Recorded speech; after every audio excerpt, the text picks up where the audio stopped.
사과해요님께서 집값이 지금 정상인가요? 이 얘기를 하셨는데 저는 정상인지 아닌지 모르겠어요. 그거를 판단하는 거는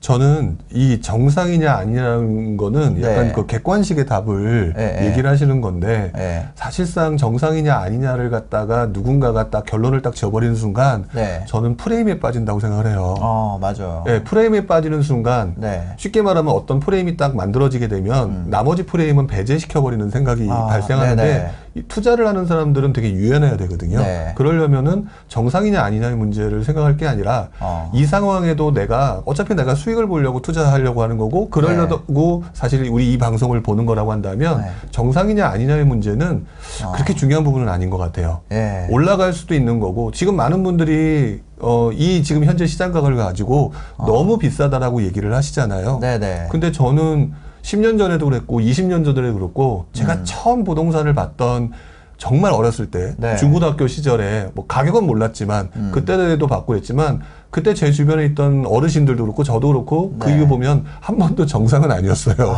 그냥 계속 바뀌었어요. 네. 그렇기 때문에 정상이냐 비정상이냐의 문제는 오히려 여러분들의 생각을 좁힐 수 있기 때문에 지금 시장에서 내가 어떻게 하느냐로 좀 가시는 게 더 좋을 것 같아요. 어쩌면 지금 가격이 비정상이라고 한다면 약간 밑으로 비정상인 데를 사서 정상 가격에 파는 식의 투자를 하시는 분들도 있어요. 그렇죠. 예, 내가 정상가에 대한 기준이 있는 분들 같은 경우는 어떤 식으로든 내가 더 싸게 사서 뭐 진짜 공급 쏟아지고 미분양 쌓일 때 들어가가지고 버텨가지고 정상 가격 됐을 때 파시는 투자하시는 분들도 있고. 네.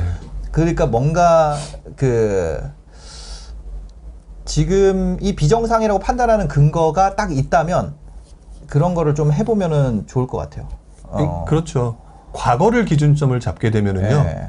항상 뭐든지 현재와 미래는 비정상이에요. 네네. 특히 이제 인플레이션이 일어나는 이 세계에서 왜냐면 예전 가격을 기준으로 모든 걸 평가하거든요. 우리도 네네. 지금도 평가 그렇게 하시잖아요.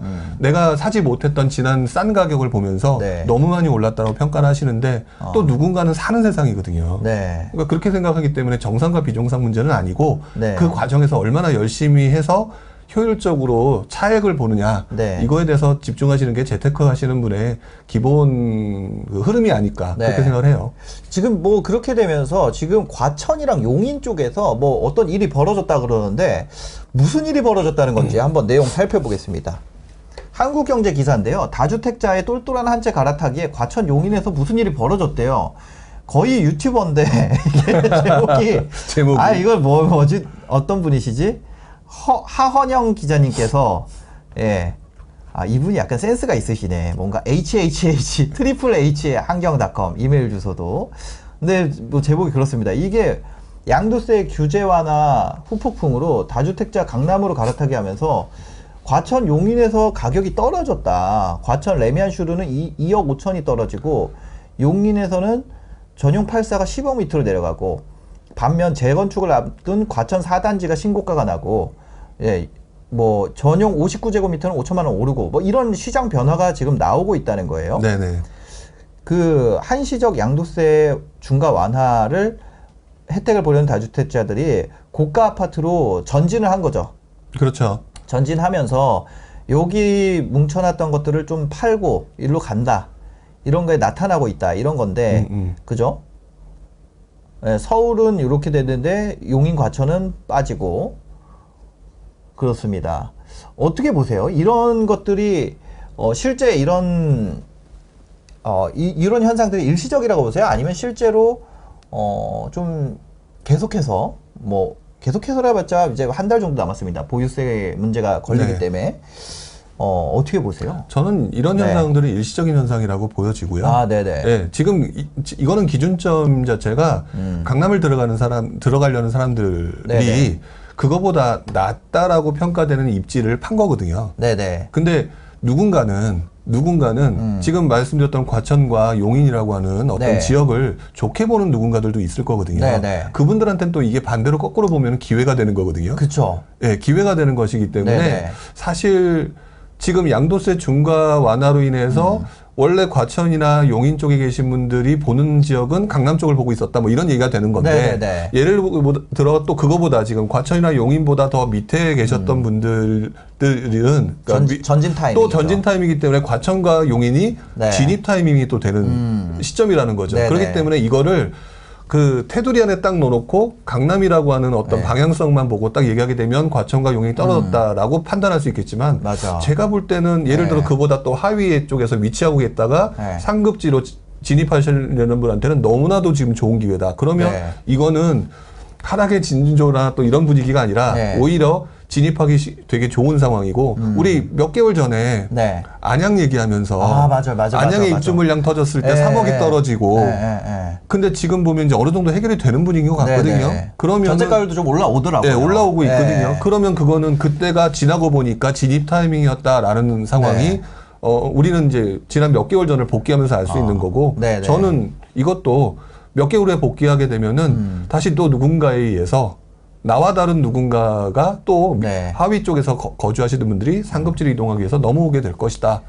그러면 자연스럽게 다 원래대로 복귀할 것 같아요. 원래대로 복귀하면서 또 기사가 나올 거예요. 네. 그리고 아까 여기 그 얘기해 주셨는데 슬기로운 재벌생활님께서 GTX 또 얘기 나오면 그럴 거예요. 이렇게 그죠. 그렇죠. 뭔가 또 구체적으로 뭐가 또 하나가 또 튀어나왔다라고 네네. 하면은 또 그 부분을 보면서 네. 이게 또 호재다. 매니저님 이거 기업 팔림을 왜 숨긴 거예요? 아니요. 알겠습니다. 아니 이거 숨긴 처리가 빡세네 이 채팅방이. 아니 보니까 별 얘기 안 했는데 다 막 그렇게 하셔가지고 저희 그러니까 하여튼 알겠습니다. 너무 빡세서 뭐 말을 못 하겠어 채팅방에서. 좀 그런 느낌이 있지 않으세요? 참여하시는 분들 나는 너무 그래. 내가 내 채팅방이라서 얘기를 안 하려고 그랬는데 매니저님 너무 빡세서. 하여튼 알겠습니다. 네. 긍정적으로 보시면 또 일 열심히 하심이라고 써주셨네요. 그러니까 너무 빡세. 예. 하여튼 그렇습니다. 예. 그러니까 여튼 넘어가도록 하겠습니다. 예. 그리고 무슨 얘기 하려고 그랬지? 글쎄요, 갑자기 또 딴 얘기 하다니까 까먹었어요. 네네네네. 네네. 그리고 이제 이제 재건축 이슈들이 있잖아요. 재건축. 네. 재건축 이슈 같은 경우에는 그러면 아까 얘기했던 대로 좀 6, 7억대 재건축 아파트가 DSR 영향을 안 받으니까 네. 좀 접근해 볼 만한 할 것 같은데 네. 그럼 일기 신도시 중에서는 어느 쪽을 좀 보세요?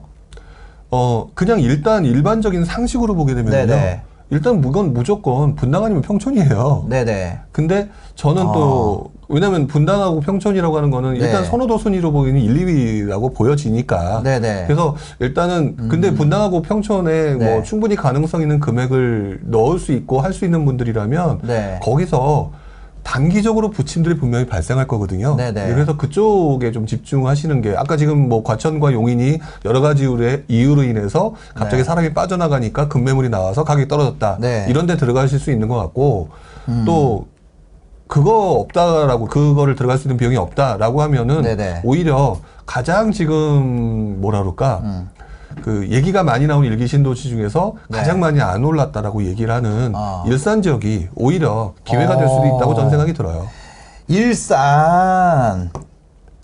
일산이 무조건 좋다가 아니라 네. 일산이 오히려 지금 현재 오르지 않은 가격대에서 접근하려는 사람들이 네. 나름대로 그러면 이 상황에서 일산을 보고 있는 사람들이 분명히 움직이는 어떤 포인트가 나타날 것이고 여기서도 또 한번 보셔야 되겠죠. 왜 갑자기 고민을 하세요? 네? 아니 일산 좋은 것 같아가지고.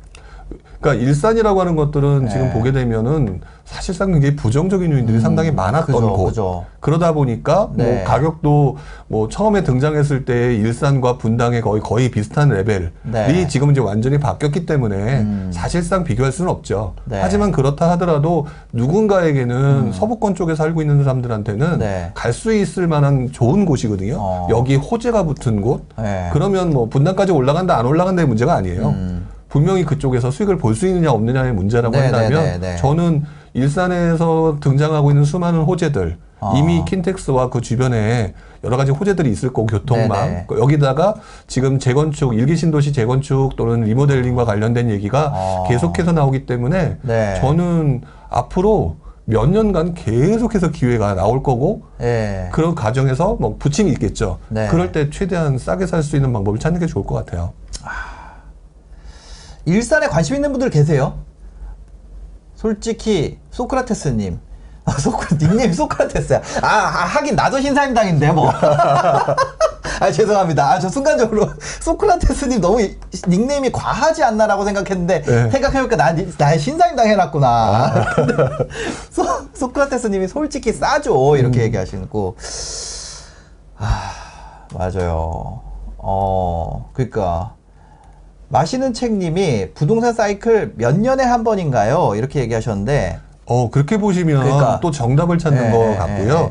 부동산 사이클은 쉽게 표현하게 되면 결국 수요와 공급에 따라서 그 현상이 공급이 많냐 적냐, 수요가 늘어나냐 줄어드냐에 따라서 나타나는 현상이기 때문에 오히려 수요와 공급에 조금 더 집중해서 옛날 상황을 복귀해 보시면 근데 전반적으로 한 10여 년 정도 걸린다. 이 정도지 몇 년이다라고 생각하시면 안 돼요.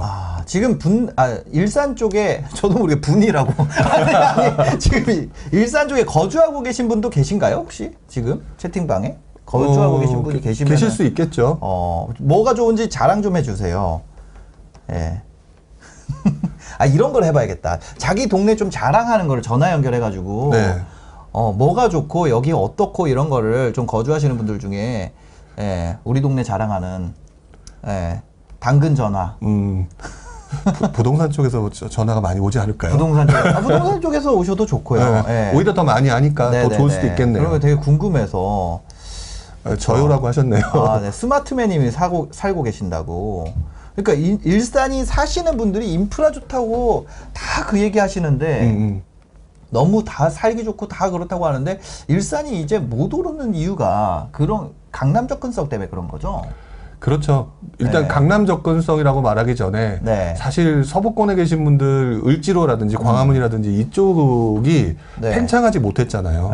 근데 오히려 지금 강남권이 팽창을 했고 그것도 속도가 누가 보기에도 좀 그랬고 그런 것들이 있으니까 사실 점점 그 광화문에 있던 회사들이나 을지로에 있던 회사들이 강남으로 넘어가는 경우도 많으니까 일산에 거주하셨던 분들조차도 오히려 이제 또 강남에 진입하기 위한 지역으로 이동하는 사람들이 상당히 많았던 게 현실인 거죠.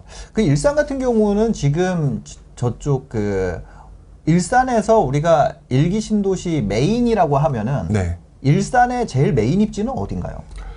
일단 지금 현재로서는 주엽일 것 같아요. 주엽. 주엽역. 킨텍스 쪽. 주엽 마두가 사실상 위치가 되게 좋았었는데 킨텍스 쪽에 워낙 이제 신축들이 많이 들었음으로 인해서 또 그 호수공원 조망 이런 것들이 같이 맞물려 있고 뭐 역세권, 인프라 이런 것 따지게 되면 주엽이 가장 많은 분들이 좋아하는 거고요. 주엽역 위쪽에 또 흔히 말하는 오마학군이라는 학군이 있기 때문에 아무래도 그런 것들이 서로 같이 합쳐지면서 그 지역에 대한 선호도가 상당히 높죠. 최근에 일산 얘기하시는 분들이 너무 많아졌더라고요. 아니 원래 일산 실거주 일산은 저평가에 어떻게 보면 아이콘이었는데 그죠? 그렇기 때문에 지금 저평가하면 일산인데 사람들이 볼만한 곳이 몇 군데가 없다 보니까 근데 몇 군데 없는 데 중에서 정말 먼 데이거나 인프라 없는 곳을 보기보다는 인프라 있는 곳 중에서도 여러 가지 기회를 찾으려고 하는 그런 심리가 높은 거죠. 그렇습니다. 최근에 제가 전문가분들 모시면은 거의 일산에 대한 얘기를 안 하시는 분들이 없을 정도로 주목도가 굉장히 올라간 때고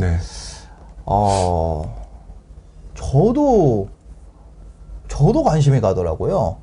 저도. 그러니까 관심이 갈 수밖에 없는 BTS 게 RM. 가격이 낮아서 그럴 거예요. RM 때문에 오른 건 아니에요. 랩몬스터가 일산 출신이시라고. 그러니까요. 일산 분위기가 조금 많이 나오는 것 같고요. 그럼 지금까지 좀 보면은 결국에 일산의 주엽 쪽. 주엽 쪽으로 좀 많이 좁혀지는 것 같아요. 지금 뭐 무주택자분들이 들어오시려면은 그분들이 만약에 내가 지금 거주지가 멀더래, 이런 거 있다. 여기서 하나 질문 드리고 싶은 게 있어요. 네. 우리가 어디에 투자한다고 했을 때 이런 게 네. 있잖아요. 내가 거기에 실거주를 하지 않더라도, 네. 내가 들어가지 않더라도 내가 우리 동네에 놔두고 일산을 살 정도로 매력이 있는 곳인지, 네. 아니면 기왕에 내가 여기 살기 때문에 여기를 무주택이라면 산다. 그 무슨 말인지 아시죠? 네. 그러니까 내가 거기에 살지 않더라도 임장도 가고 네. 뭐 볼만한 밸류가 있는 지역인지, 네. 그 부용님이 보시기에, 네. 아니면 내가 어차피 일자리가 뭐 상암이나 마곡이나 아니면 뭐 그 근처거나 어디거나 뭐 그래가지고 그냥 일산에 산다. 네. 그런 경우에 일산에 계시는 무주택자이니까 네. 일산이 상대적으로 저평가돼 있으니까 기왕에 지금 뭐 어쩔 수 없이 일산이다. 네. 인지 네. 보실 때 어떠세요? 궁금해서. 일단 좀 제 감정 배제하고 감정 포함해서 해주세요. 포함해서요? 네, 그냥 감정적으로. 어떤 분이 좀 전에 올리실 때 부룡님이 최근 일산에 관심이 많으신 것 같아요라는 표현을 아까 쓰셨는데 그거는 맞아요. 왜냐하면 상대적으로 가격이 많이 안 올랐기 때문에. 저는 관점이 상대적으로 많이 안 오른 곳들이 결국에는 이제 메워지는 과정들을 굉장히 눈여겨보는 입장이다 보니까 일산이라고는 그런 건을 보면서 굉장히 투자 가치가 높은 곳이다라고 평가를 해요. 근데 그거를 좀 빼고 또 보게 되면 솔직히 말씀을 드리면 솔직히 사실상 분당 잠깐만요. 네. 자, 좋아요 한 번씩 눌러주세요. 자, 지금 좋아요 한 번씩 눌러주시고 얘기 이어가도록 하겠습니다. 네. 분당이냐 일산이나 또 이렇게 하면 평촌이나 하게 되면은 현실적으로 좀 떨어지는 게 사실이죠. 그렇기 때문에 중장기적으로 사는 관점에서 보게 되면 사람들이 선호하는 곳들은 흔히 말하는 최고의 입지는 변함이 없는 것 같아요. 근데 일산이 그 정도가 되려면 저는 일단 하반기 또는 내후년에 발생되는 그 교통망 그리고 그 앞에 있는 그 킨텍스라든지 뭐 장항지구라든지 이런 쪽이 나중에 들어서면서 완전히 바뀌는 모습이 보여져야 흔히 말하는 서로 비교 용어상박이 될 거고요. 현재로서는 조금 떨어지는 건 맞죠. 지금은 약간 뭐 내가 예를 들어서 어디 다른 동네에 사는데 거기에 무리해서 임장 가서 살 정도로 매력이 있는 상승 여력이 있는 건 아니다. 서부권 쪽에서는 매력이 있다. 근데 서울 수도권 서울로 놓고 보게 되면 매력은 좀 떨어지는 건 맞다. 그러니까요. 근데 서부권에 계신 분들한테는 지금 굉장히 매력 있는 곳일 거예요. 저도 서부권으로 치면 어디까지입니까?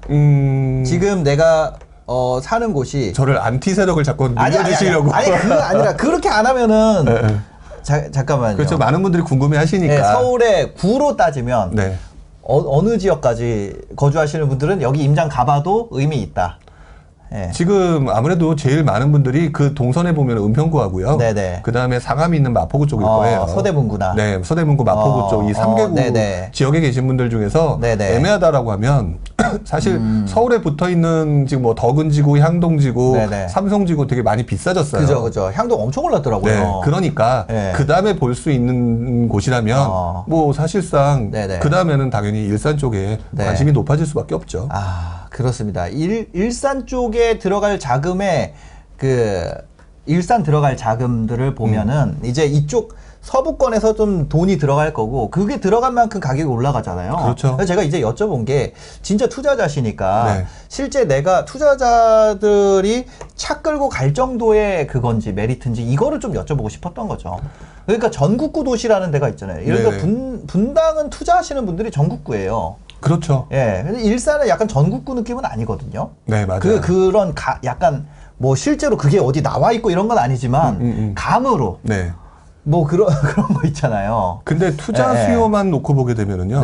투자 수요만 놓고 보게 되면 일산이 가격이 싸졌을 때는 정말로 갑자기 전국구가 돼요. 일산이 전국구였던 적이 있나요? 예를 들어 2010년대 초반, 2010년대 초반 전세 가격이 급등을 했을 때, 그때 같은 경우는 우리 일반 실수요자들은 정말 집 안 샀잖아요. 근데 그 시점들에 보면은 흔히 말하는 그 전성기가 갭 투자의 전성기였거든요. 이 갭 투자의 전성기라고 했을 때는 실수요자들이 살기 인프라가 괜찮은 곳, 그런 것을 따졌을 때 일산 지역에 정말 엄청나게 많은 사람들이 투자로 들어갔었어요. 네. 거의 뭐 전국구라고 할 정도로 네네. 지방에서 갭투자 때문에 올라오신 분들이 일산도 들어가고 그러다 보니까 그거와 연관돼 있는 그 앞에 있는 화정이나 행신동도 네네. 역시 들썩거리는 상황도 발생됐고 그랬던 곳이죠. 일산이 한번 레벨업이 이미 돼버려가지고 네. 사실 저는 개인적으로 그냥 개인적으로 네. 지금 완전 초개인 저 진짜 완전 개미 중에 상개미거든요. 근데 이제 그 느끼는 거는 네. 일산은 놓쳤다. 네. 이런 느낌이 있어요. 왜냐면 GTX 이슈 돌고 특히 이제 사실 진짜 일산 본진보다 일산 앞마당이라고 할 수 있는 행신 이런 데는 네. 진짜 안 움직였었거든요. 네. 근데 거기까지 지금 레벨이 다 바뀌었잖아요. 네. 지금. 그러니까 지금 들어가? 약간 이런 느낌이 있거든요.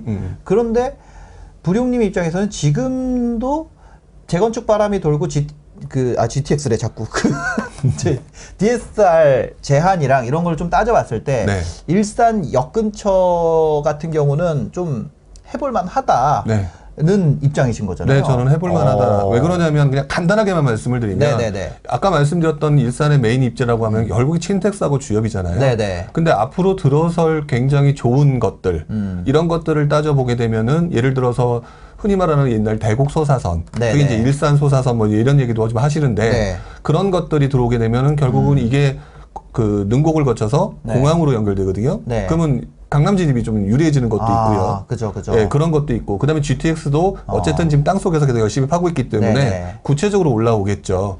그렇게 되면은 그 구체적인 상황에 따라서 사람들은 보는 눈이 지금은 교통이 불편하니까 라고 했던 부분이 해결이 되는 순간 없었던 사람들 수요가 들어올 거라는 거죠.